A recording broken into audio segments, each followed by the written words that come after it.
Chers amis, bonjour. Nous sommes le vendredi 17 novembre 2023. Il est 8h30. Quelques news de l'Arménie, de l'Artsakh et de la diaspora arménienne. Tout d'abord ce soir, donc, rendez-vous au centre artistique Georges Markarian à Bourg-les-Valences pour une soirée présentation de ce centre des héros, donc de reconstitution et de réhabilitation et de la santé mentale des héros, cité des héros en Arménie. Donc c'est un village en fait, hein, voilà, construit. Les organisateurs, les responsables de ce centre présenteront le projet, justement, qui a les constructions qui ont été réalisées et celles qui vont encore compléter ce centre. Voilà.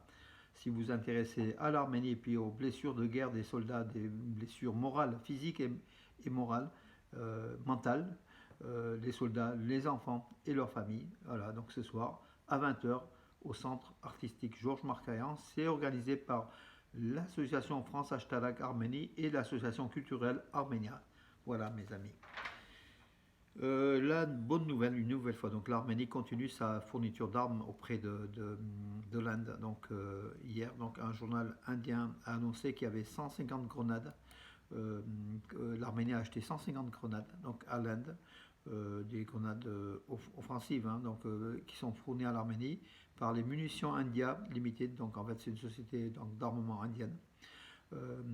Ça a été même donc il y a 2 mois, la même société avait livré à l'Arménie 5 millions d'unités de balles de calibre 7,62. Voilà, donc en fait l'Arménie continue donc d'approvisionner son armement auprès de l'Inde, auprès de la France, auprès de d'autres pays que la Russie. Voilà, c'est une bonne chose pour préparer. Donc si tu veux la paix, prépare la guerre. Donc c'est par rapport à cet adage en fait, hein, donc, que l'Arménie répond en s'armant de plus en plus. Voilà, et c'est ce qu'il faut pour l'Arménie. Il faut un armement pour faire face à une invasion possible de l'Azerbaïdjan et de la Turquie.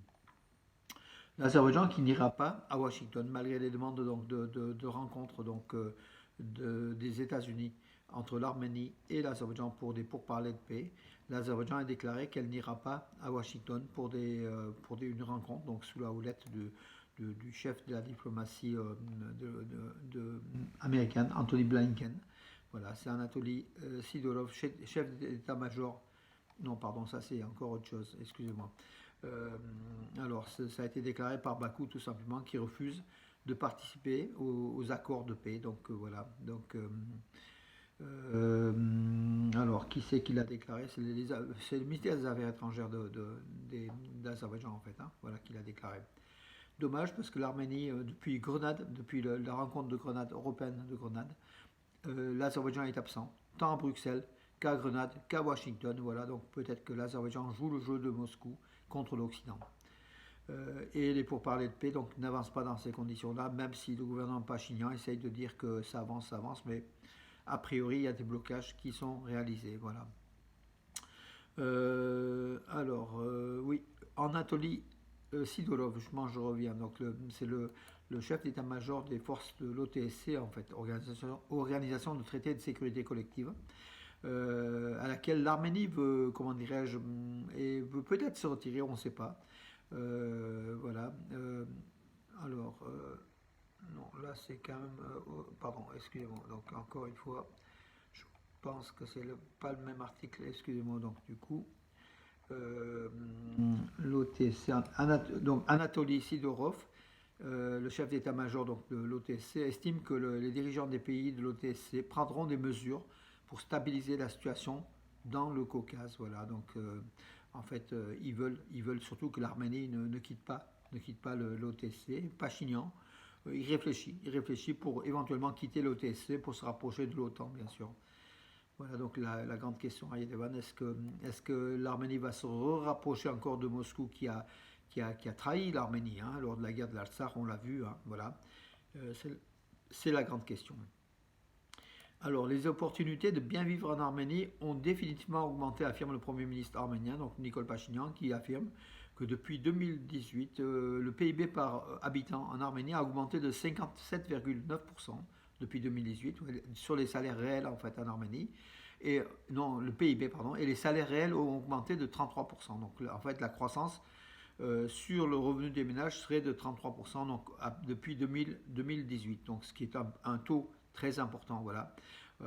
C'est-à-dire que la pauvreté et l'extrême pauvreté sont en baisse. La pauvreté a été réduite donc, par rapport à 2021, pas 2018, a été réduite de 26,5% à 24,8%, et l'extrême pauvreté de 1,5% à 1,2%. Donc voilà l'extrême pauvreté, pratiquement 1% de la population.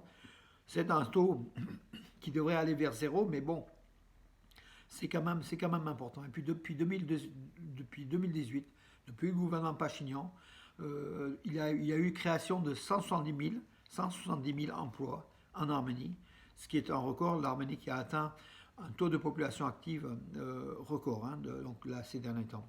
Les statistiques ont été publiées il y a quelques mois, mais là, c'était les déclarations de Nicole Pachinian hier. Donc, l'économie de l'Arménie va bien. C'est une bonne chose. Voilà, mes amis, pour aujourd'hui. C'est un peu court. Oui, bah, écoutez, je vais vous laisser pour aujourd'hui. D'autant plus que vous voyez, ma santé, elle n'est pas au top du top. Et puis voilà, je vous donne rendez-vous à demain. Bonne journée.